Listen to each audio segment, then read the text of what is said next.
Hi guys, మనం ఇప్పుడు tea పెట్టడం నేర్చుకుందాం. తెలంగాణలో టీ ఎలా పెడతారు అని. టీ ఫస్ట్ మన తరుని పాలు పోసింది. ఫస్ట్ ఇవైతే పాలు ఫ్రెండ్స్, ఇవి ఓన్లీ మాకే. ఇదైతే టీ కోసం ఫ్రెండ్స్. ఇదే పాల అదే హాయ్ గాయ్స్, పాలు విరిగిపోయినాయి గాయ్స్.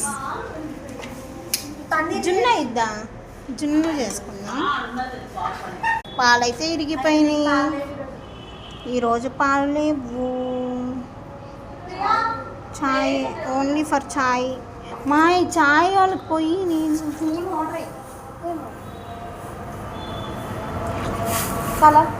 ఏంటో. సరే గాయ్స్, బాయ్.